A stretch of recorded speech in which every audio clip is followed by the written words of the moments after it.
علانیہ تبلیغ کے بعد نبی صلی اللہ علیہ وسلم نے حرم میں اس طریقے سے نماز شروع کر دی جو اللہ تعالیٰ نے آپ کو سکھایا تھا۔ اس پر ابو جہل کی جاہلیت اور بھڑک اٹھی، اس نے آپ کو دھمکانا شروع کر دیا، آپ سے سخت لہجے میں کہا حرم میں اس طریقے سے عبادت نہ کریں۔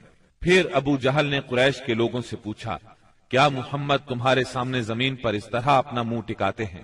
ان لوگوں نے کہا ہاں۔ اس پر اس نے کہا لات اور عزا کی قسم، اگر میں نے اسے اس طرح نماز پڑھتے دیکھ لیا تو میں اس کی گردن پر اپنا پاؤں رکھ دوں گا اور اس کا چہرہ زمین پر رگڑ دوں گا۔ پھر ایسا ہوا کہ اس نے آپ کو نماز پڑھتے دیکھ لیا، وہ فوراً آپ کی طرف لپکا۔ وہ اپنے اعلان کے مطابق آپ کی گردن مبارک پر اپنا ناپاک پاؤں رکھنا چاہتا تھا کہ اسی وقت لوگوں نے اسے گھبرا کر خوف زدہ انداز میں پیچھے ہٹتے دیکھا۔ وہ اپنے منہ کو کسی چیز سے بچانے کی کوشش کر رہا تھا۔ لوگوں نے اس سے پوچھا تجھے کیا ہوا؟ اس نے کہا میرے اور اس کے درمیان اچانک آگ کی ایک خندق اور کوئی ہولناک چیز تھی اور کچھ پر تھے۔ اس کی یہ بات کسی نے آپ کو بتائی تو آپ نے فرمایا اگر وہ میرے قریب پھٹکتا تو فرشتے اس کے چیتھڑے اڑا دیتے۔ سیدنا ابن عباس رضی اللہ عنہ سے روایت ہے کہ رسول اللہ صلی اللہ علیہ وسلم مقام ابراہیم پر نماز پڑھ رہے تھے۔ ایسے میں ابو جہل کا ادھر سے گزر ہوا۔ اس نے کہا اے محمد کیا ہم نے تمہیں اس سے منع نہیں کیا تھا؟ یہ کہہ کر وہ آپ کو دھمکیاں دینے لگا۔ جواب میں آپ نے بھی اسے سختی سے جھڑک دیا۔ اس پر اس نے کہا اے محمد تم کس بل پر مجھے ڈراتے ہو؟ اللہ کی قسم اس وادی میں میرے حمایتی سب سے زیادہ ہیں۔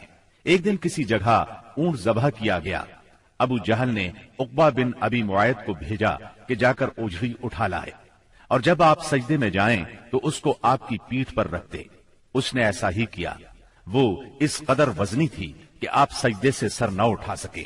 سیدہ فاطمہ رضی اللہ عنہا اس وقت بچی تھیں۔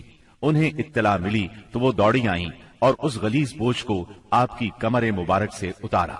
ایک روز نبی اکرم صلی اللہ علیہ وسلم خانہ کعبہ میں نماز پڑھ رہے تھے۔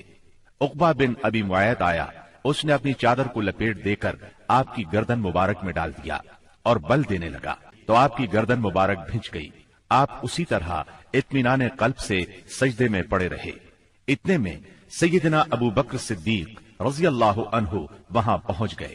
انہوں نے دھکے دے کر کو ہٹایا اور ان سے فرمایا کیا تم ایک ایسے شخص کو مارتے ہو اور صرف اس جرم میں کہ وہ کہتا ہے میرا پروردگار اللہ ہے اور وہ تمہارے پاس روشن دلائل لے کر آیا ہے؟ ان کے ایسا کہنے پر چند شریر سیدنا صدیق اکبر رضی اللہ عنہ پر ٹوٹ پڑے اور انہیں خوب زد و کوب کیا۔